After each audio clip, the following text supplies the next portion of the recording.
everyone. So my name is Ismail. So we are part of Monash Malaysia team.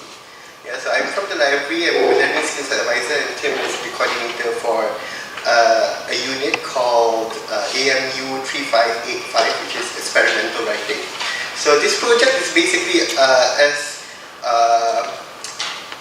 changing a little bit, doing some work on the unit guide in particular, to move towards a little bit more comprehensive in a sense, and is able to develop skills for the students in relation to writing and research skills. So, as I mentioned to you, AMU 3585 has been taught for decades. So it's an ongoing, one of the very first things that has been taught in Monash Malaysia.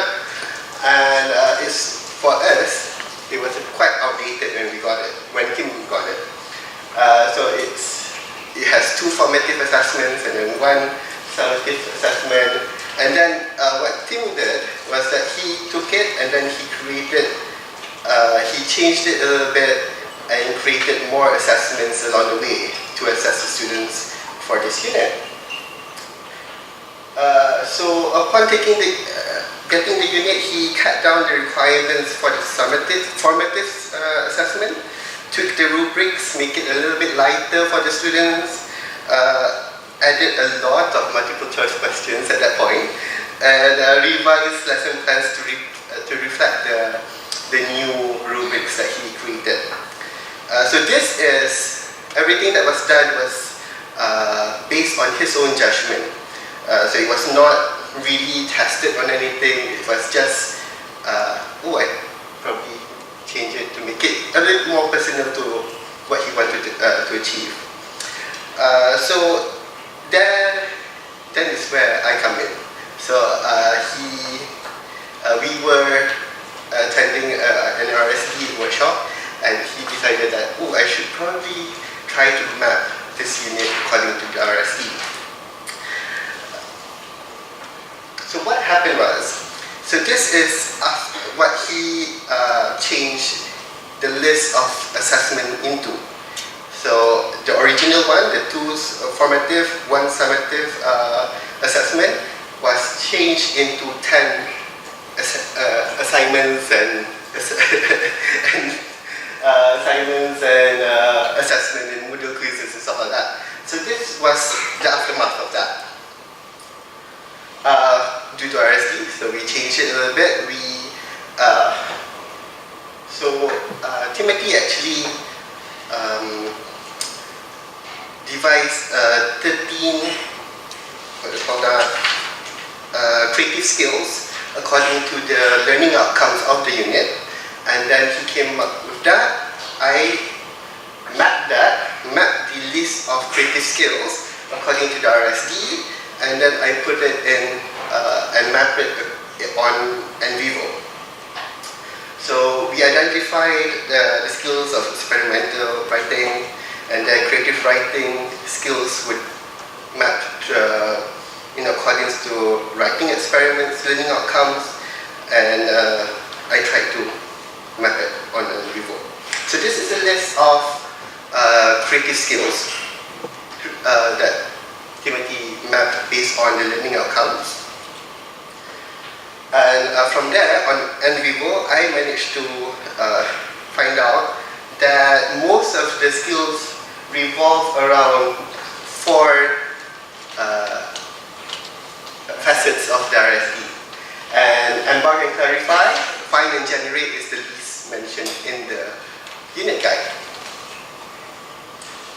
In accordance to the learning skill, the creative skills that Timothy mentioned, the 13, so I managed to find out that the skill that is mentioned most is called reproduce the creative strategies. So reproducing, not too much on trying to create creative things, which is funny because it's a creative writing class, right? So it's reproducing.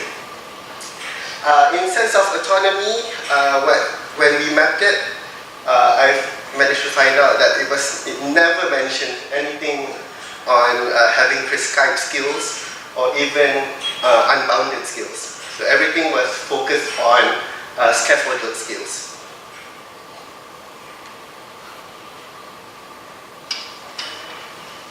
Okay, yeah.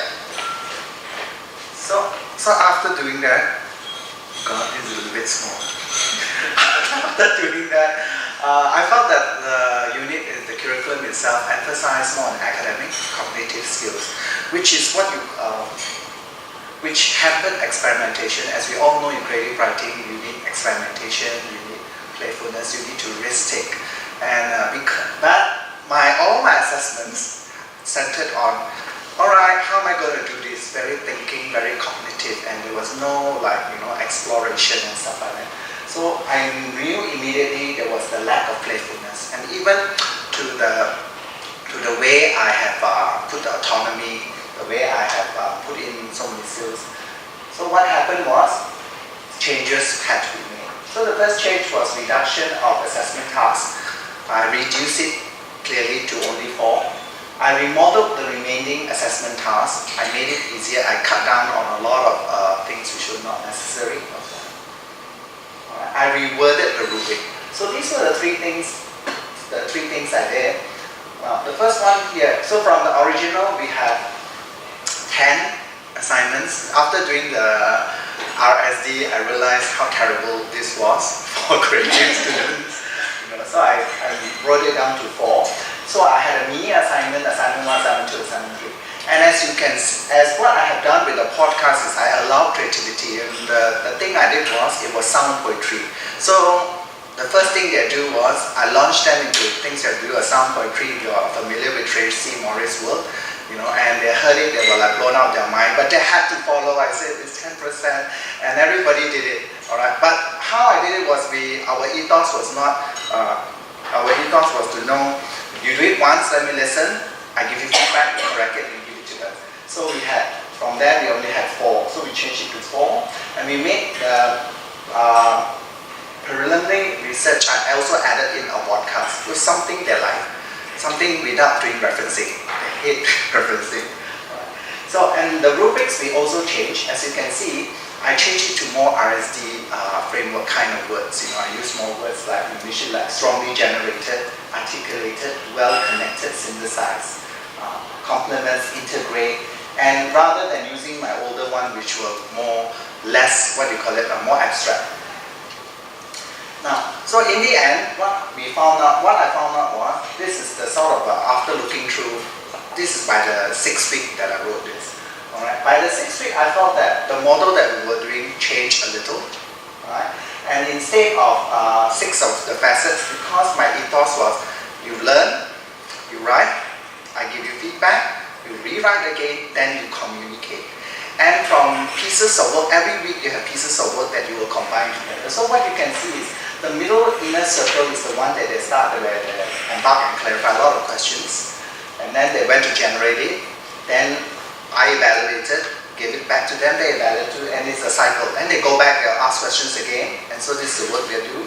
And finally, for the assessment, the final assessment, they will bring it up, they'll organize and measure all the small bits that I've been talking about, every small little bit, and they will analyze and they will synthesize and they'll commit and apply and see, put it all together.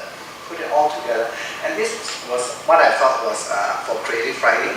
This is the model that we go on, because before this, one of the hardest things to teach for creative writing is this. You have evaluation. How do you evaluate creativity? And therefore, when I read about that, that was why I want to come up with something called a creative writing pedagogy. And of course, in the West, how they do creative writing is they've been doing for years, it's like workshopping, a lot of workshopping. And my first problem with this was, when I first took over, was I had to come up with a rubric to map something that is creative. So how do I do something measurable, tangible, specific, has to go by what the faculty wants, and yet at the same time able to help lead my students step by step to where you're supposed to go. And that's why we did this curriculum, and finally after doing that, we have come up with this model. We are done.